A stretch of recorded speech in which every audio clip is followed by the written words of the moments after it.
Good morning, good afternoon, good evening, ladies and gentlemen, boys and girls. Welcome to Emergency Management Associates. We're coming to you from the Area Command, 392 miles west of Kitty Hawk Beach, North Carolina. We want to welcome everybody who's joined us here on the broadcast today. Sorry guys, we had to reboot our computer and we still have some high CPU usage. Hopefully that'll go away. We hope. I'm hoping that'll go completely away in just a few minutes. We're going to continue this nonetheless because I believe we have a program here we need to show you.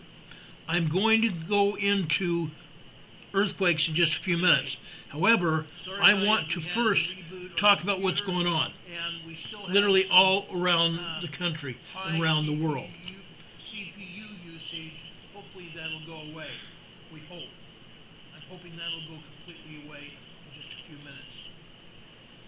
Okay, we had some audio echoing here going on, and I think I fixed it here. At least I hope so. Okay, I think we fixed it here. Good enough. Anyway, guys, we've got a lot of weather going on around the world and around the country, around the United States. We're going to talk about that as well. I want to go over the USGS map and show you exactly what's going on with the earthquakes first. Okay, so hang in here with me for a minute. Okay, I want to show you what's happening here. Let me take down our webcam here and take down our EMA banner, and we're going to show you some earthquakes. Okay, a lot of earthquakes here. First off, let's go up to the Atlantic Ocean. Okay, let's go over here to the Atlantic Ocean. Yesterday we had a 5.2 earthquake over here in the central mid-Atlantic right here. Today we have what I believe is an actual 7.2 earthquake. I've done a lot of research on what's going on, and I believe we actually have a 7.2 earthquake up here in the North Mid-Atlantic. Why? Why is this happening? Look where this is at. This is right smack dab on the Mid-Atlantic Fault. What do we know about the Mid-Atlantic Fault? The Mid-Atlantic Fault is expanding. It's expanding. It's pushing Europe and Africa in an easterly direction. Pushing Europe and Africa in an easterly direction. What does it go here in the west? In the west, it's pushing Greenland, it's pushing Canada, the United States and northern Mexico in a southwesterly direction. This is the largest earthquake we've had here along the Mid-Atlantic Fault in many years. USGS has downgraded this to a 6.9 earthquake. As I said, I've done a lot of research on this earthquake today. This is over at 7.2 earthquake. This is at a 7.2 earthquake. Okay? Regardless of what USGS says, this is a very strong major earthquake. Major earthquake here. If this has been on land, there would have been a lot of destruction. This earthquake had been on land, there would be a lot of destruction. However, we know that the Mid-Atlantic Fault is moving. It's expanding. Okay? It's expanding. That is why this earthquake hit. There have been many, many, many aftershocks. USGS is not even showing half of those aftershocks. Right here is a 4.6 moderate quake. This is 10 kilometers deep, 6.2 miles deep. This 7.2 is also 10 kilometers deep. Further west here, this is a 4.6, also 10 kilometers deep. This is a 4.7, also 10 kilometers deep here. Right next to it, just north and west of there, this is a 5.4 earthquake here. This is also 10.0 kilometer depth, 6.2 miles deep. Folks, what I believe is happening is we have a major fault movement. Major fault movement. Again, the Mid-Atlantic Fault is pushing the west to the southwesterly direction. It's pushing Europe and Africa in an easterly direction. This is what happens. This is exactly what happens. Now, further to the north. Yesterday we told you about a lot of earthquakes up here in Iceland. We also told you about an eruption that stopped. On Monday, over here in the Reykjanes Peninsula, right here, what do we have? Right here, just north and west of Greenland. I'm not Greenland, Greenavik. Just north and west of Greenavik here. Greenavik is on the southeasterly side of Iceland. Just north of Greenavik, we had another fissure eruption. That eruption lasted 5 hours. But like I said yesterday in our program, why did it last only 5 hours? And also what happened? The magma here was pushed north. Okay? The magma came down here from the Svartseng area. The Svartseng area where we have a power plant here and also the Blue Lagoon Spa. The magma came from this area of Svartseng, where a huge underground magma chamber is. The magma chamber released magma over here just north of Greenavik, and it also has been pushing to the northeast. The magma is pushing to the northeast. Folks, we continue to have earthquakes up here. We are continuing to have earthquakes up here to the north. Now, this is going to be a very tricky situation. Now, what the scientists, and I go along with it, what the scientists are saying now is they fully expect another eruption up to the north of the power plant, the Svartseng power plant, and the Blue Lagoon. The magma is pushing north. The earthquakes are what the magma is showing. The magma is pushing its way through the bedrock, causing earthquakes. That's what's going on. Those earthquakes are continuing even today.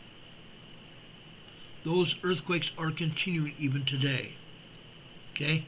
No, they're not major earthquakes. They're not even, well, there have been some small 3.2 and 3.7 earthquakes here, but most of them are just minor earthquakes, 2.0 to 2.9. Will we see another volcanic eruption here? Probably. Will it be a fissure eruption? Yes. I don't think there will be a crater-style eruption or even a eruption from an already linked vent. I think the magma is going to continue pushing its way north here, and it's going to open up a vent of its own. Another fissure eruption here. The fissure that erupted yesterday was only about 200 feet long. 200 feet long. Was not very long at all. Okay? And it ended within 5 hours. Now again, I'm going to tell you this. If you end up going up to here to Iceland and you visit this area, you're not going to be able to even stand on this newly erupted lava. You will not be able to stand on this newly erupted lava. Why? Because it's hot. Very hot.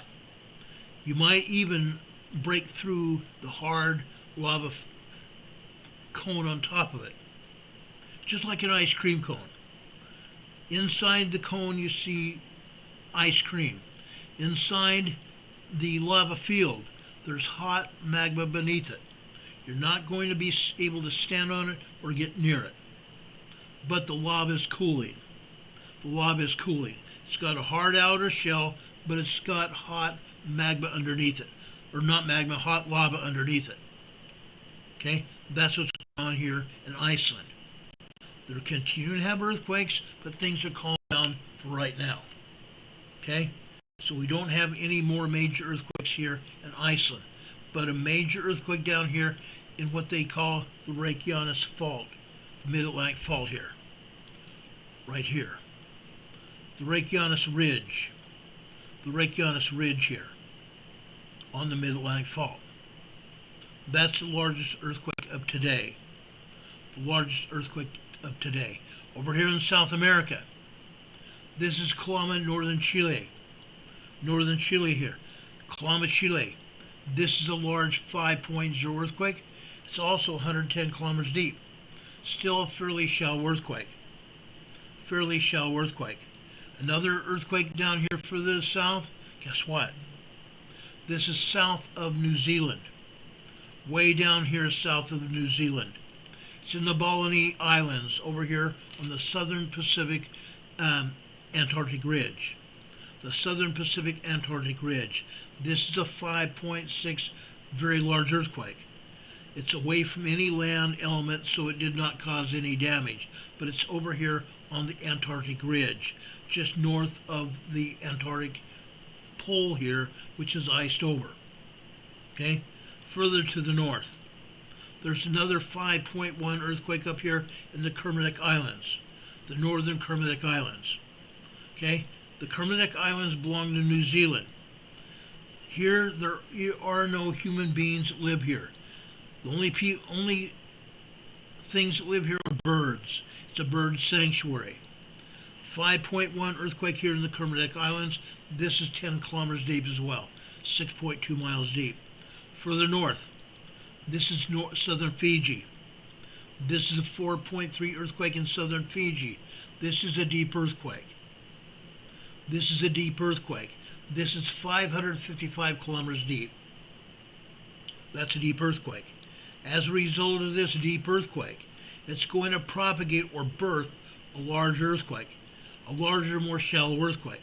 In this case, this 4.3 is going to propagate a 5.0, 5.1 earthquake. Sometime within the next 72 hours to 10 days. 3 to 10 days. Right next to it, this is a 4.4 earthquake. Also, it's fairly deep, 543 kilometers deep. This also means this quake here is also going to propagate or birth another larger, shallower quake. This only means this earthquake is going to birth probably a 5.0. A 5.0 earthquake. So we're at least going to have 2 more earthquakes in this region. 2 more large earthquakes in this region, probably within the next 3 to 10 days. Okay, expect it. Probably over in Tonga or northern Fiji. Tonga or northern Fiji. However, this earthquake could also go over here to the Legacy Islands here. The Legacy Islands to the south and west. It could also go over here. This is Vanuatu, Port Vila, Vanuatu. This is where we had a 7.4 earthquake here last year. A major 7.4 earthquake here last year. This is a large 5.0 earthquake over here near Vila, Vanuatu. This is 22 kilometers west of Port Vila. This is the exact same location where the 7.4 earthquake hit. But this is a large 5.0. This is offshore from Port Vila, Vanuatu. Now this is only 22 kilometers offshore. Some parts of Vila, Vanuatu may have felt this earthquake, or felt parts of the earthquake, I should say. I don't believe they felt the entire quake. I don't believe they felt the entire quake here.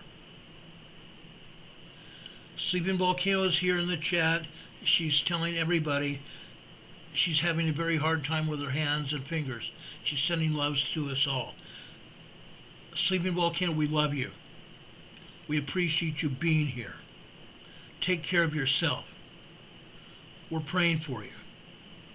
All of us are praying for you.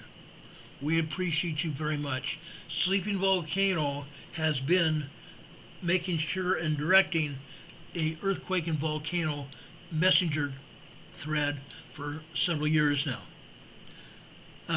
She basically took it over when one of my dear friends died last year. Died at the beginning of last year. One of our very dear friends. When he passed away, Sleeping Volcano promised him before he passed that she would keep this thread up, and she's done a darn good job at it. We appreciate her. We appreciate her and her husband very much. Take care of yourself, Sleeping Volcano. God bless you. God bless you very much. We love and appreciate you. Sage Pup is here in the chat. Also one of our dear friends. he's sending positive healing vibes your way as well. We're all doing that. We love you very much. Let's continue with this broadcast here. Let's go further west here. This is Kokopo, Papua New Guinea. This is also 4.6 earthquake. Moderate 4.6 earthquake. This is 123 kilometers. 123 kilometers offshore here. They say it's 123 kilometers east-southeast of Kokopo, Papua New Guinea. Guess what? Guess what? It's not. It's not. This is east of Kokopo. But it's not east-southeast. Kokopo is right over here. Again, USGS has their directions foobarred. That's what USGS does best, is foobar the directions. Unreal. Unreal. Let's continue this broadcast here. Let's go over here to the west. Look what USGS is not showing us. There are 18 earthquakes here in Indonesia. They're not showing them all. They're showing us one earthquake here. This is a 4.7 moderate earthquake here in Gorontalo, Indonesia. This is also 95 kilometers deep. What's with not showing all the other earthquakes? There's other 4s here in Indonesia. There are other 3s here as well, and there's actually some 2.7. In fact, there's some 2.0 to 2.9 here all over the place. And yes, USBS has a lot to be desired. A lot. There are earthquakes north of there in the Philippines that they're not showing. What a crock of crap that is. They're showing one earthquake over here in Myanmar. There's 24 earthquakes here in Myanmar. 24 aftershocks. And yet USGS is only showing a 3.8 small earthquake. Several dozen earthquakes and they show one. Stupid. This earthquake is allegedly 10 kilometers deep, 6.2 miles deep. What a crock of crap that is. I'm talking just like I feel. It's a crock of crap. Going north here into Taiwan. I was going to say Tijuana. This is far enough away from Tijuana. It's nowhere close. This is near Taiwan. This is the 4.6 earthquake here. It's over here on the western side of Taiwan. 4.6, 10 kilometers west-northwest of Eugene, Taiwan. This is on land. This is a moderate earthquake here. Look where the earthquake is. It's in the mountainous regions of western Taiwan. Yes, this is going to affect a lot of people. A lot of people felt this quake, but it's just a moderate 4.6 quake. 4.6 does some minor, moderate damage. People felt this quake. Okay? Yesterday over here on the east side, we had a large earthquake here. Let's go further out here in the Pacific here. Right here. This is over in the northern Mariana Islands area. This is over near San Jose Valley, Guam. This is a large 5.1 earthquake. This is 149, 150 kilometers. You can't.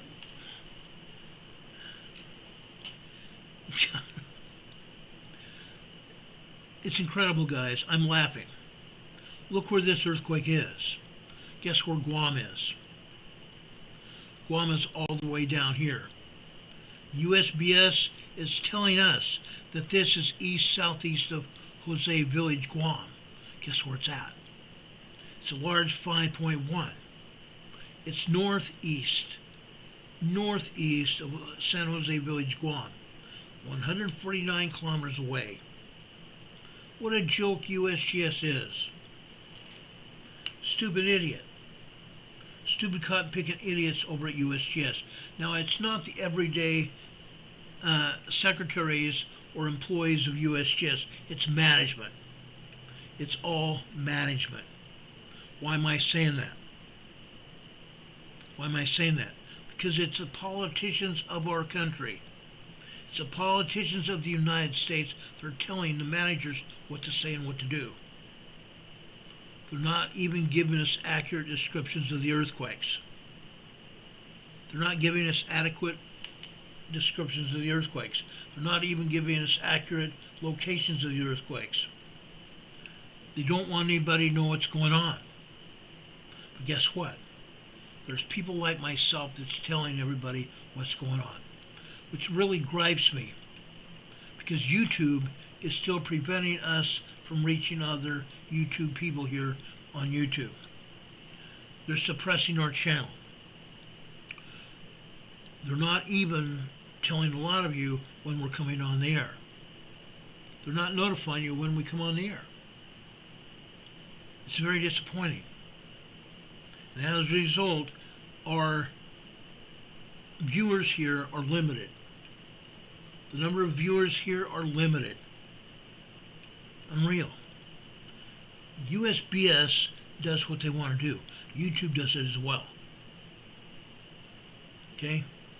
I would hope that after being on the air 6 years, that YouTube would finally stop suppressing this channel and allow other people to see this channel. We put out a lot of very important information. Very, very important information. Look what's happening over here in Southern California today. We talked about earthquakes in Southern California. Guess what? We do have some. We do have some. Over here. Again, this is Rancho San Diego, California. This is northeast of Poway. This is northeast of Escondido. 1.4 tremor here. Let's zoom in on, let you see where it's at. Rancho San Diego Estates here. Okay? It's a huge, huge community of retired people for the most part. For the most part. Look where it's at. Look where this earthquake's at. Yes, there's a quarry north of here. That quarry never existed 20 years ago. That quarry is a fairly new quarry as of right now. I know for a fact because I was over there 20-some years ago. It didn't exist. This earthquake, for the most part, is a tremor over here. A tremor over here on the San Jacinto Fault. The San Jacinto Fault. 1.4 tremor here in Rancho San Diego Estates, California, in San Diego County. Northeastern San Diego County. Okay? We go north here. Actually, no, let's go over here east. Okay? Pine Valley. Pine Valley here, guys. Guess what?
Testing 1, 2, 3. Test, test, test.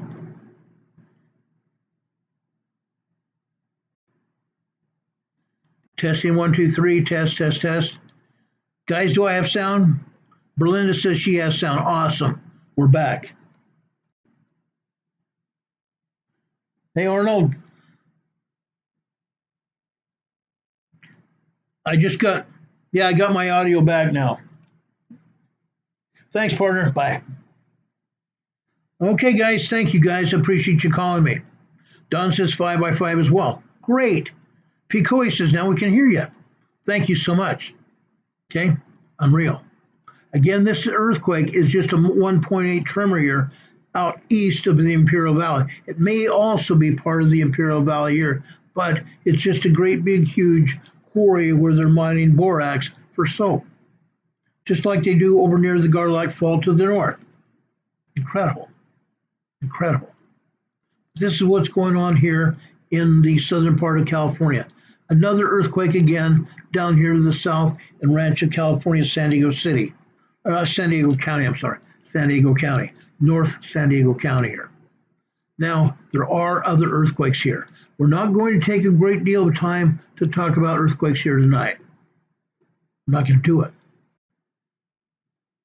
One other earthquake just came in here. This is over here in western Texas, near Toya, Texas. This is a small 3.4 earthquake. Down here to the south here is Toya as well. 2.1 earthquake here. This is 36 kilometers southwest Toya, Texas. Minor earthquakes here. These are all oil and gas quakes. All these are oil and gas quakes. Even this one over here in Garden City, Texas. These are oil and gas fracking quakes. To the north here, Stanton, Texas, a 1.0. These actually are probably aftershocks of a 5.2 that happened here earlier last year. Aftershocks. This is 1.7 here. Oklahoma. Guess what? 1.4 here in Amber, Oklahoma. Oklahoma has 586 oil and gas pumping operations here. 586,000 pumping operations here in Oklahoma. These are all fracking quakes. Oil and gas fracking quakes. This is a 1.2 here in Union City, Oklahoma. Incredible. Incredible. That's what's going on here, guys. Earthquakes all over. Over here to the east, this is Georgia, Grovetown, Georgia. This is a 2.0 earthquake. Now, why am I talking about it? This is over here in the eastern foothills of the Eastern Continental Divide. The eastern foothills of the Eastern Continental Divide. Look where it's at. You can see the foothills. You can also see the top of the mountain here over to the west. Okay? This is the Appalachian Mountains, or what they call commonly the Blue Ridge Mountains here. Okay? This is a 2.0 earthquake here in Grovetown, Georgia. Why? Because again, the north central Atlantic fault here is expanding. It's expanding. Huge expansion, guys. At some point in time, we're going to see a lot of earthquakes here. Some point in time, we're going to see a lot of earthquakes, and I mean a lot. A ton of them. The Mid-Atlantic fault is expanding like this from the middle of the ocean. Okay? Pushing it apart. That's why we see earthquakes on the East Coast. This is exactly why we see earthquakes on the East Coast. Sad, but true. Sad, but true. Now, I've got a lot of things I want to talk about here. The first thing I want to talk about is over in Los Angeles. Last year,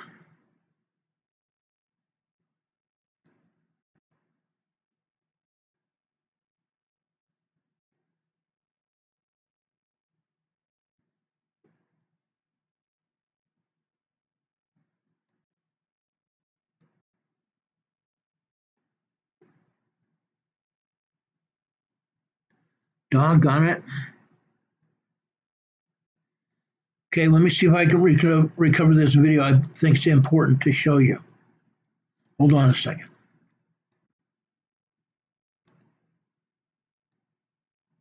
I had all these videos all set to go on the air right before I came on the air.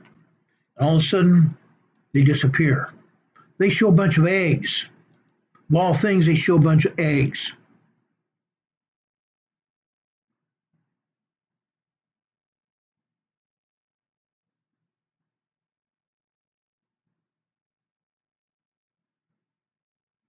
Okay, it's coming up now. There it is. Okay. Los Angeles has suffered a huge damage and economic loss because of the wildfires. And I believe the wildfires were purposely started. I believe the wildfires were purposely started. This is the whole area here. There's damage all throughout the area. Why is it doing that? It's a stinking advertisement.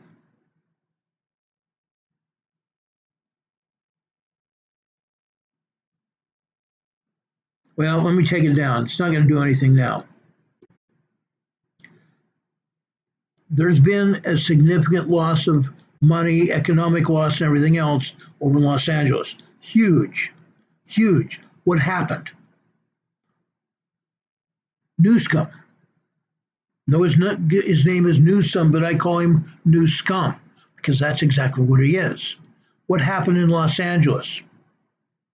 Anybody remember what actually happened in Los Angeles?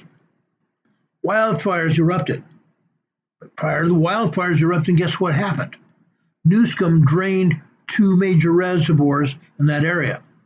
So when the firefighters went to put out the fire, there was no water. There's no water. Huge area of Pacific Palisades burned. Altadena, California, burned. Eaton, California, burned.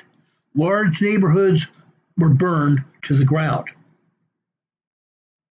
And the governor and the mayor of Los Angeles are to blame. They're to blame. Mayor Bass and Newscum are to blame for what happened. They have their hands in it. They have their hands in it. Very bad. Very, very bad. And nothing's going to happen until those people are gone. Nothing's going to happen until those people are gone. People cannot possibly come out of Los Angeles with anything good. They can't. They can't. Because there's a governor and a mayor that constantly put things down. And they're even trying to keep the area from recovering, putting all kinds of restrictions on the people there. When President Trump visited Los Angeles months ago, after he was first elected, I think it was on a Friday he visited there. When he visited there, he told Mayor Bass to get off her butt. He also told Newscum to get off his butt. They promised President Trump they would. But Mayor Bass has put all sorts of restrictions on people recovering their homes and property. She's done everything except throw in the kitchen towel to throw on top of their homes and dreams. Not allowing those people to recover. Well, guess what? Guess what happened yesterday? People were called, first responders were called to areas over there in Eaton, California, and Altadena, California. There were bones that were found. The remains were found. The coroner's been there. The coroner's decided that those bones are human. There's been more losses. 5 more people. 5 more people have been found. A total of 30 people have died. A total of 30 people have died as a result of that wildfire. The death toll rose to 30 people after those human remains were discovered in Altadena. Severe storm threat continues in that same area. It was devastated by those fires. Okay? That's going to continue to happen. If I was able to show you that video like I wanted to, you would have seen the extreme scale of devastation left over by that wildfire in Southern California.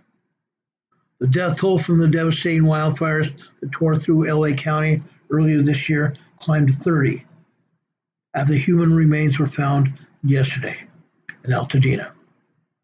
Officials with the Los Angeles County Medical Examiner's Special Operations Response Team responded to the 900 block of Boston Street on April 2nd. Remains were recovered and later confirmed to be human. Authorities have not yet released details about the identity of the individual. The remains are believed to be linked to one of two deadly wildfires that erupted on January 7th. It spread rapidly through the region, fueled by dry conditions and gusty winds. 18 people were killed in the Eaton fire. Another 12 lost their lives in the Palisades fire because of the severe damage caused by the intense fire. Identifying the remains is a complex process. The medical examiner's office said it relies on multiple scientific methods, including DNA analysis and comparison of dental records, and they review medical records as well. Investigators also work very closely with law enforcement to gather more information on those individuals who may have been reported missing or in connection with the wildfires.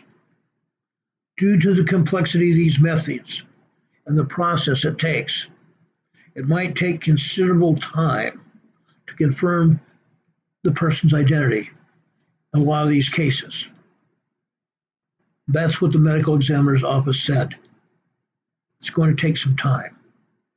We need to give them that time. I feel very sorry for the people in Los Angeles. Their politicians have led them astray. They're on top of that. Yesterday it was revealed that Governor Newsom is hiking the sales tax to 9.75. 9.75% the cost of products are going to be tacked on to gain more money for the state of California. The state of California is in bankruptcy. This politician continues to pipe taxes onto its population. That dirtbag politician is raising taxes on the whole state. What a crock of crap that is. The same politician said that he'd work with President Trump on revitalizing California. He's done nothing. He's gone on the air on a podcast, thinking he's all hot and mighty, sounding like a Republican conservative. He's not. He's a dirtbag Democrat left-wing politician. He might try sounding like a conservative now, but he's not. Newsom is an evil man along the same course of Mayor Bass. Bad news. Bad news. Now, folks, I want to talk about weather in the Midwest. I want to talk about weather in the Midwest. There's a lot of it. There's a lot of it. Let's go over here and watch a video here. You're kidding me.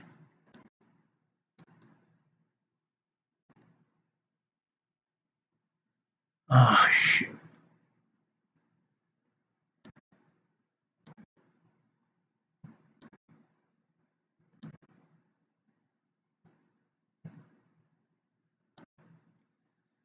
Okay, I know I can recover this one. Hang in there with me, guys.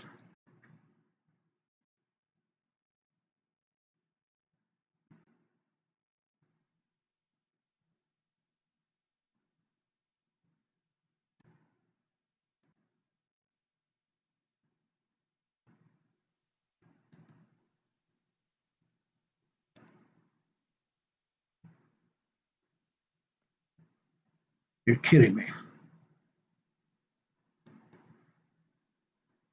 Hold on, guys. Hold on a second.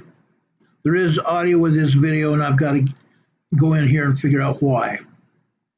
Playing games with me again.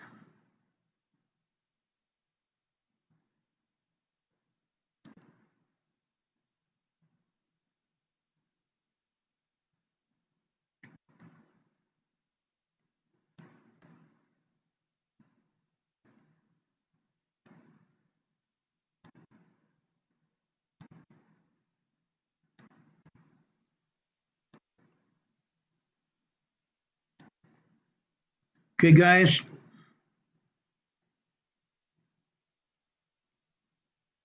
We still don't have the audio on this video. Darn it. What is going on with Mike's program tonight?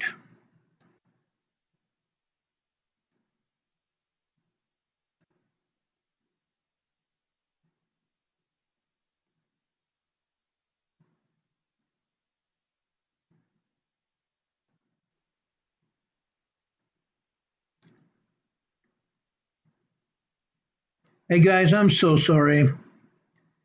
I don't know why this has happened.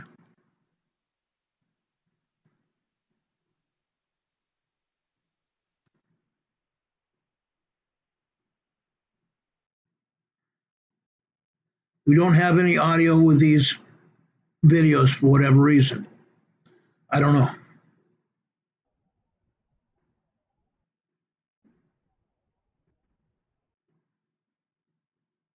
Anyway, what we're talking about here is tornadoes in the Midwest.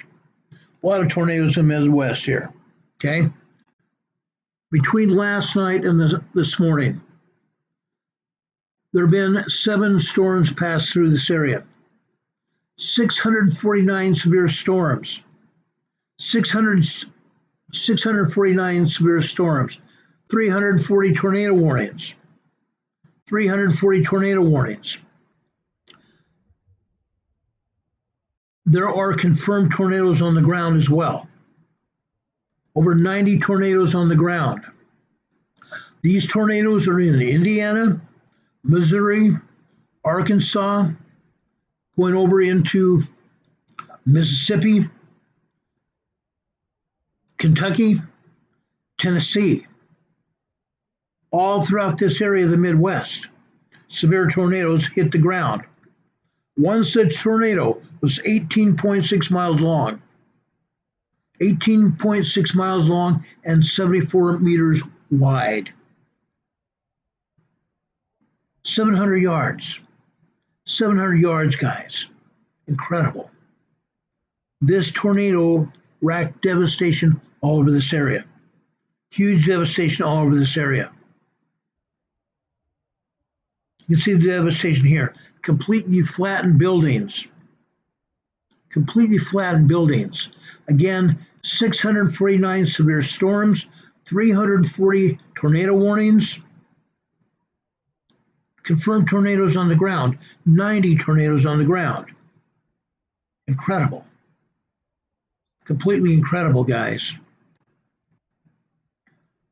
Nobody would have known. Nobody could have known. Nobody could have even figured what happened. They had almost no notice. Almost no notice at all. Look how it tore roofs off of buildings. In one such location, it tore the roof of a church. Great big huge church just east of the airport. Tore the roof off of it.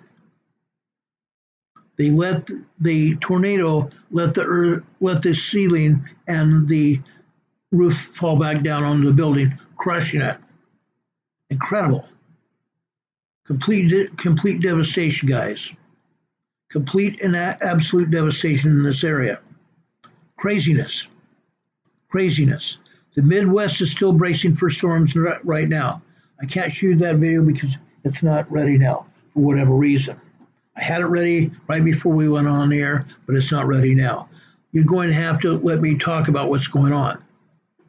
It's bad. It's really bad.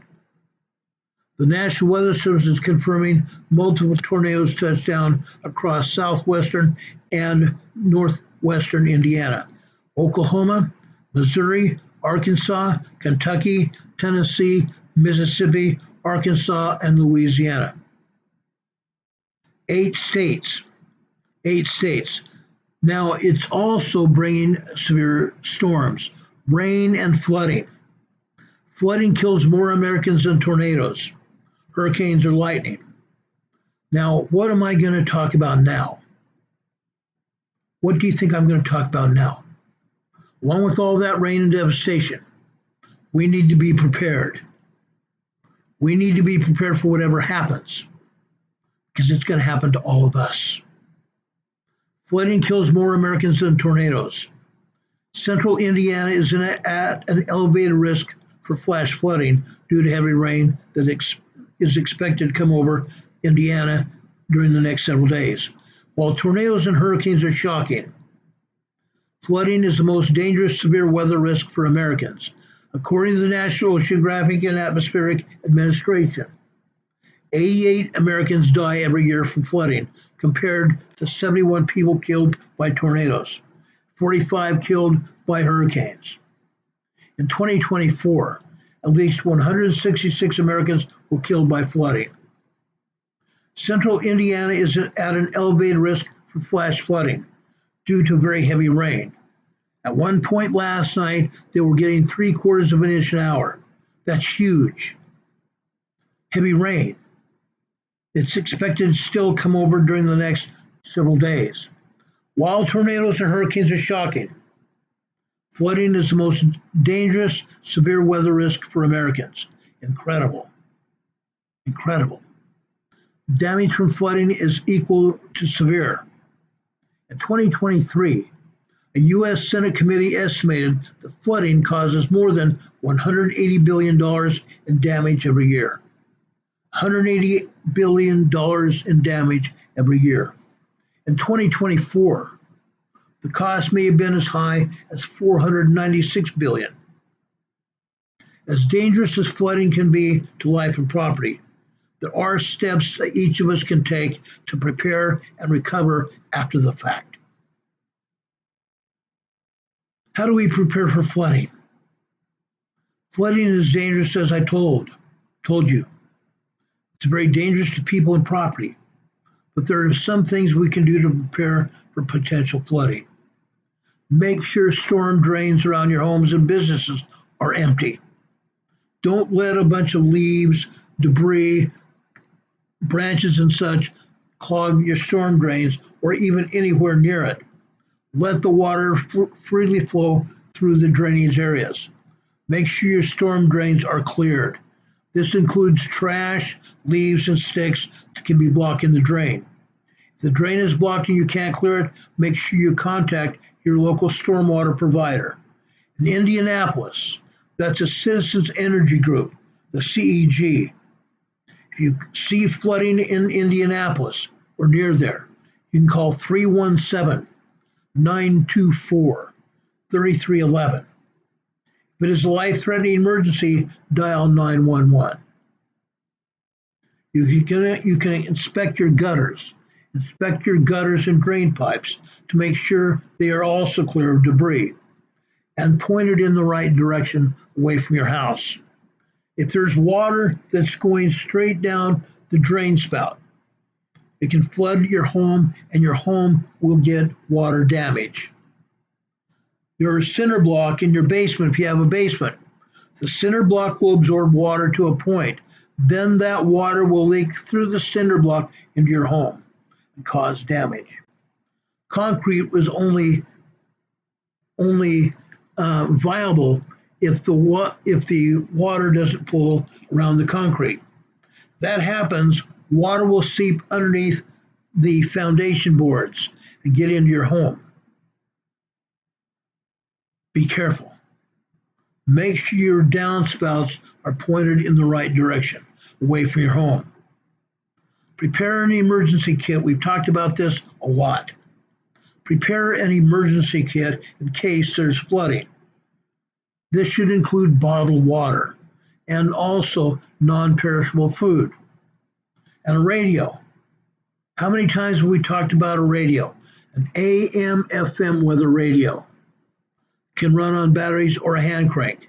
I've shown you mine. I've shown you my weather radio many times. It's got a hand crank on the back. It's also got a solar panel on the top. So there are several ways that radio can be powered.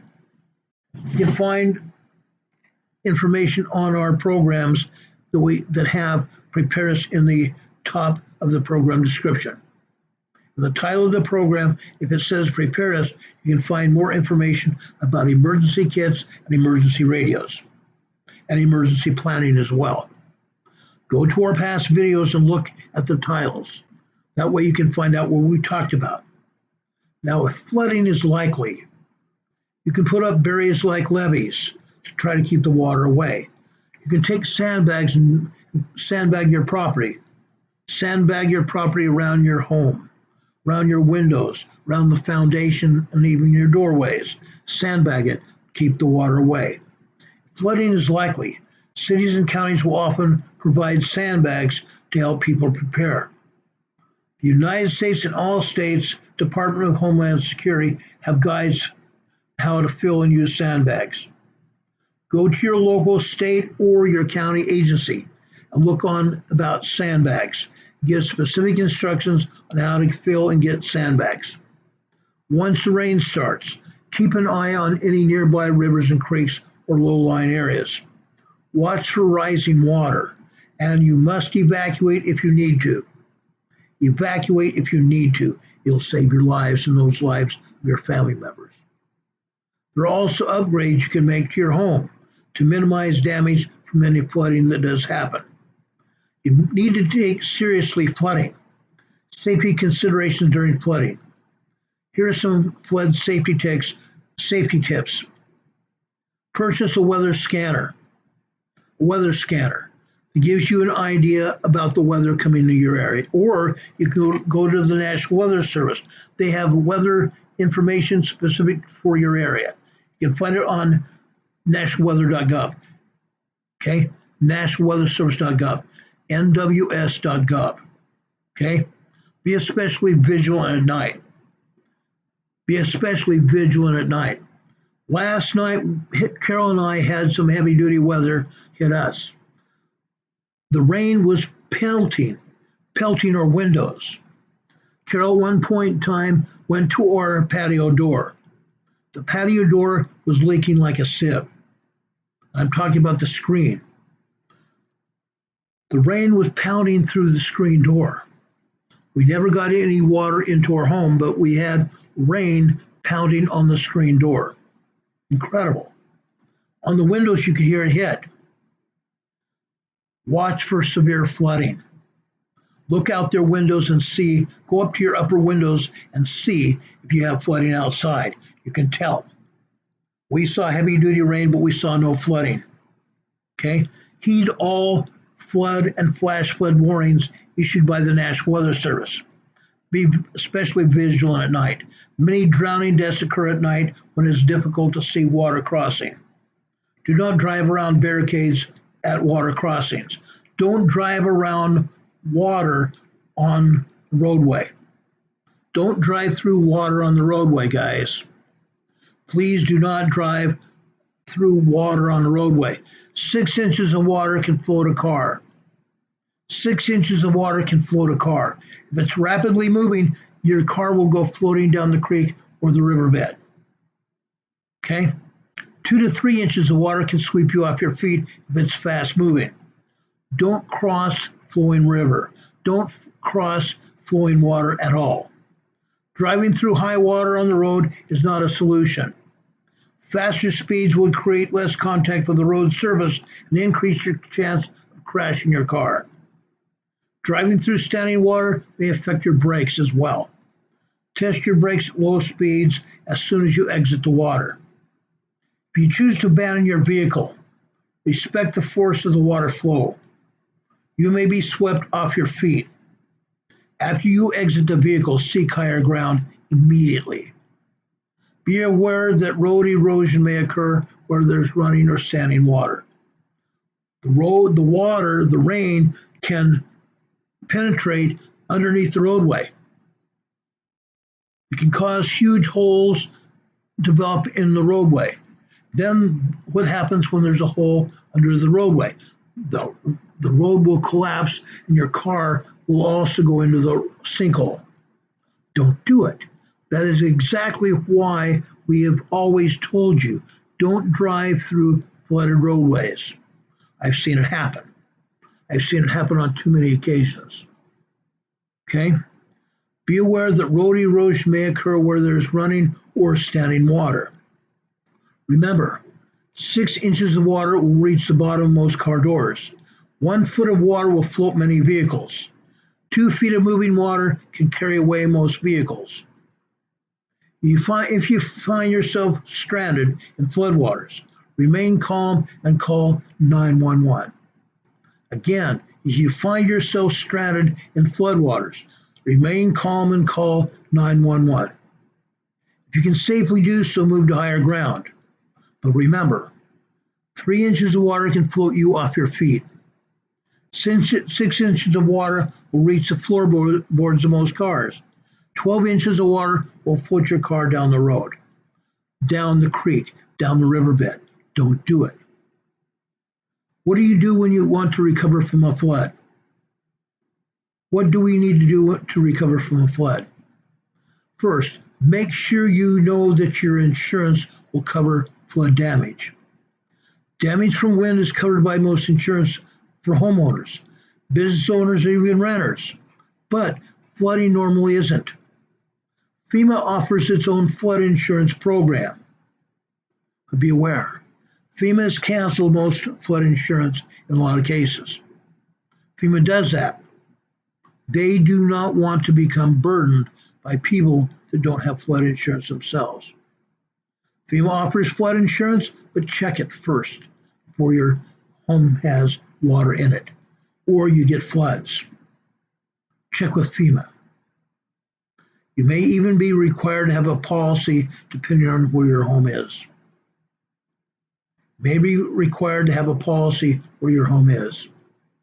If you suffered from storm damage, it can be devastating. I've also seen that happen. Filing insurance claims can seem overwhelming. Put together tips. Put together tips will help you. And we're going to help you walk through the process right now. Insurance is there to help make us whole after a disaster. I'm going to repeat that. Insurance is there to make us whole after a disaster, like a severe storm or a fire even, or an earthquake, just like we've seen happen here in the last few days. Now, it's important to know how that claims process works. If there's damage to your home, start with calling your insurance company. Hopefully you will get an adjuster to come out within 24 to 48 hours. Before you go in the house or building, before you go into your flooded house or building, check with public safety workers and utility companies to make sure the home is safe. Your home or building is safe. If you're good to go, take pictures of everything. Take pictures of everything. You also should, before the flood or emergency happens, make sure you have pictures of everything in your home or your building. Take pictures with your phone. Those pictures will be able to show the insurance company that you own that property. Because in some cases, if there was a flood, in some cases your property may have disappeared with the water. So beforehand, take pictures of your home or the building you're in. Will help you get your insurance company to pay you back. But be advised, you're not going to get the full amount of money for your home. It's going to only give you money for the replacement cost of the goods inside. Okay? Take pictures of everything. Even if you didn't take pictures before the insurance company gets there, take pictures of everything. Because looters might come in and steal from you. Take pictures of everything. If you need to, after the flooding is over and the insurance company gets there, take your belongings out. Move them to safe storage. Avoid touching anything until the adjuster shows up. Room by room. Make a list of what you've lost. That can jog your memory by looking at old pictures of those spaces. Include prices if you can. Include prices or replacement costs of the goods that you had in your home. Keep receipts and invoices for any money you spend on things like hotels, debris removal, and even tarps. Keep the best records you can. Take pictures. Get confirmation if an adjuster tells you. You can get confirmation. Ask for a second opinion. Get a second adjuster out there. Yes, you're going to pay for this. Get the adjuster to say, yes, they are going to pay for it. Get the adjuster to say, yes, the insurance company is going to pay you for this. If necessary, have them put it in an email. Don't just trust that them telling you verbally that the insurance company is going to pay you for this. Get them to send you an email about that, and even put it in a text message. This will help protect you. This will help protect you. Also, if you can, use your phone to record the adjuster telling you that the insurance company will pay for this. I'm just saying that to give you some help. I'm just telling you about this to give you some help. If your home is approached by workers, recovery workers, make sure they are licensed and also insured. Ask for references. There are scammers all the time going around supposedly doing some work. And then before they're done, they just disappear. And you may have already paid them good money to do the work, and they just disappear with your money. Make sure they're licensed. Make sure they are insured. Do not give them the full recovery costs of their work. Pay them in parts. Pay them in parts. Don't pay the full price up front. Okay? If your home wasn't damaged, this is still a good time to take a look at your insurance policy. Double check your content coverage. Take pictures of the contents of your home or business. Make a list of your valuables. Make a list of your valuables. I tell everybody to write an emergency preparedness plan. And in that plan, put the list of your valuables in your home. Your kids' toys, your pictures, your photo books. Make a list. Make a list. So this list will be available if you have to make a claim for insurance in the future. If your home is approached by workers, again, make sure they are licensed and insured, and ask again for references. If your home wasn't damaged, again, this is a good time to look at your insurance policy. Double check it for content coverage. Make sure the contents of your home is covered by insurance. Okay? Now, I know I've given you a lot of information. One of the other things I need to tell you, if you smell gas in your home, I'm talking about natural gas. There's a distinct smell. You can go outside with a wrench and make sure you can turn off the gas at your home. Okay? There's a gas meter. There's a pipe coming out of the ground just like this. Right next to that pipe, there is a valve. You can see the valve like my finger right here. Get a wrench and turn that valve like this. That will shut off the gas to your home. Okay? Right next to your meter, there's a valve or a pipe coming out of the ground. Right next to the pipe, there's a valve. Okay? Get a wrench. Heavy-duty pair of pliers or any kind of wrench will turn that valve to perpendicular like this.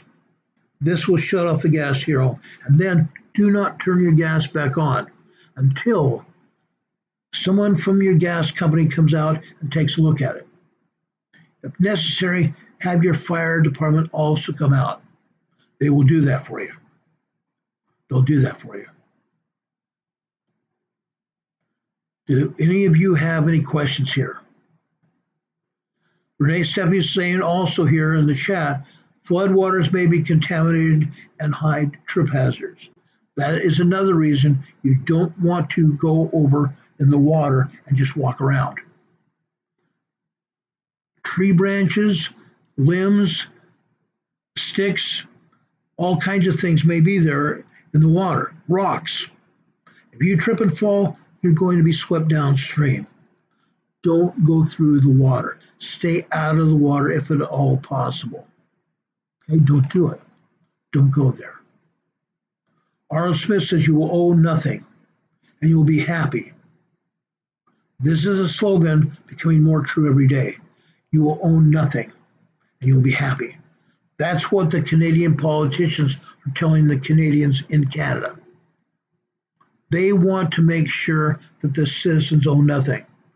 The Canadian politicians are assuming ownership of all property in the Canadian area. They want to control everything and everybody. And they're also, not Canada, but the deep state here in the United States and around the world is trying to get everybody under the thumb. There are deep state people here in the United States, even in the Trump administration. And guess what happened today? Some of those deep state members were found out about it. That reporter named Laura Loomer that we talked about the other day, she went in to visit with the President of the United States. Guess what? She told the President what she had. She gave the information to the President. Guess what? The President fired some of his own advisors. The President fired some of his own advisors. They're gone. They're gone. Okay? There are bad people everywhere. There are bad people everywhere. And they don't like us. They don't like us. They're still trying to control the narrative. What happened yesterday in Congress? Congress was just about to pass a law, a bill, that was going to help everybody around this country. And all of a sudden, the Democrats decided, we're not going to pass this law. And they walked out. Quite a few other Republicans also walked out of Congress. They're not going to come back to next week. They're not coming back to next week. They're trying to control the narrative here. Unreal what these Democrats and these deep state people do. They're on both sides of the aisle, both on the conservative side and the communist Democrats. They're controlling the narrative. What did we ask President Trump to do? President Trump is trying to do whatever he can to make things right. The Democrats are trying to stop him. President Trump, before he was even elected, talked about Elon Musk taking over Doge and trying to stop the deep state from taking our money. Guess what? That's what the deep state had tried to do. Elon Musk and Doge has already saved this country $275 billion. $275 billion. Yet the Democrats and the communists still want to stop that from happening. They're also trying to claw back on Doge to stop Doge from stopping payments that they've done. Doge has stopped payments to USAID across the board. Doge has also stopped illegal aliens from getting money from Social Security. Some 4.2 million aliens. 4.2 million aliens across the United States have gotten money from Social Security.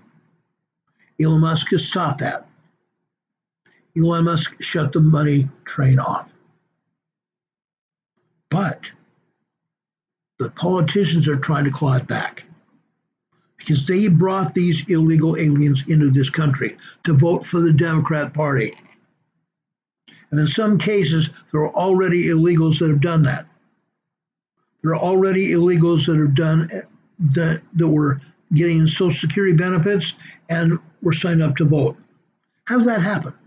When they came across the border, guys, when these illegals came across the border under Biden, they were told by the Border Patrol they were either to be arrested and deported right there, or they were allowed to cross the border. They were given a slap on the wrist, a ticket. A ticket. a misdemeanor ticket because they were illegal aliens. The illegals knew that that ticket didn't mean anything. And they crossed the border into the United States illegally. And Biden allowed that to happen. What happened now? What happened now? Our Border Patrol, our Immigration Department is now trying to find 30 million children. 30 million children. Actually, I don't think it's million. I think it was 30,000 children, 35,000 children have been disappeared. They were supposed to go to court. 35,000 children were supposed to go to court to validate themselves for being here in the United States. They're adult people that they were supposed to meet here in the U.S. have disappeared. Those adult people were supposed to take those children to court, and that's not happened. So our country has lost 35,000 children. This is what our former president did, and he's gotten away with it. He's gotten away with it. We still have sanctuary states and cities. New York and the state of California are part of that. They have allowed these illegal aliens to stay. Now, as I said, Newscom is upping the sales tax. Supposedly, that added sales tax will put money in the state of California's pocket to rid homelessness from the streets. We know darn well that's not going to happen. That money is going to sink into politicians' pockets. It's never going to help the homeless at all. Newscom has no qualms about doing or not doing what he says he's going to do. Money's going to line the politicians' pockets in California. The people in the state of California that are homeless are going to remain homeless. We know that's going to happen. Okay? We know that's going to happen. We're trying to rid the aliens out of this country. President Trump has cut off their money. They were getting $5,000 credit cards a month.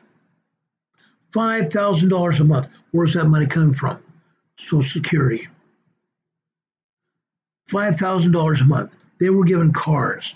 They were given promises of buying homes here in the United States. Guess what? Not going to happen. Our government has clawed that money back. And now our government is telling the illegal aliens, get out. Get out while the getting's good. Because if you don't get out on your own, you will be arrested. Those illegals are going to get mad because they're going to be homeless. At the end of April, their cherry stick with money is cut off. They're not going to have any more. Gone.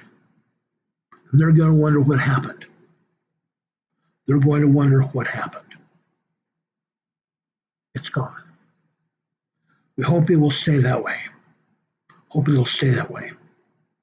Folks, if you liked what we talked about tonight, please give us a thumbs up on your way out of town tonight off this program. Also, if you want to help support this program, tell all your neighbors, your friends and family, and extended family, and the people you see and associate with on social media, and even the people you work with, tell them about this channel. We talk a lot about preparedness. We talk about disasters and things that happen. That's because we want you to be safe. We want you to survive what happens. We have storms brewing right now in the Midwestern part of the U.S., and it's going up to the Northeast as well. Let me bring up that picture here. I've got a picture from the U.S. Weather Service here. Look at how the storms are moving. They're leaving eastern Texas, northeastern Texas to Oklahoma, Mississippi, Louisiana, Arkansas, Kentucky, Tennessee, Indiana. They're continuing north. The area here in the dark maroon red area, those are the areas of severe storms, very severe storms. These storms are moving north. Check your local weather service outlook.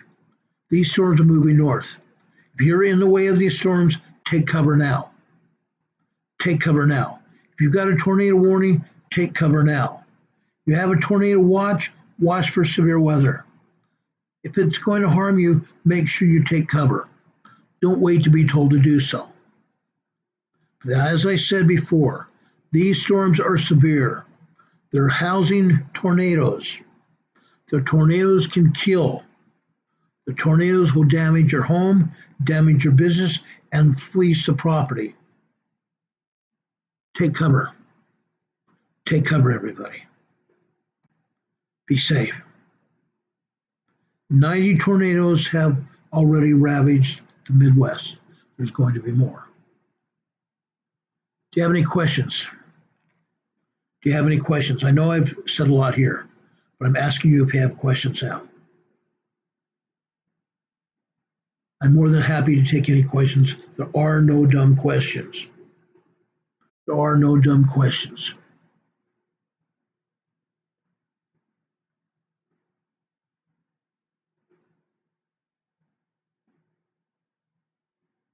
I guess we don't. Folks, I hope you have a good night and a better tomorrow. I really do. Watch yourself. Watch for these severe storms. Take care of yourself. We will be back here either tonight or tomorrow during the day to let you know what happened. As soon as the information becomes available, we'll be back on the air. Otherwise, we will be back on the air tomorrow evening, same time, same station, with the Emergency Management Associates, and we'll talk about preparedness. Friday's Preparedness Friday for us. May God bless you. May God be with you this day and always. Have a good night, everybody. Much love. Take care. See you soon. Bye-bye.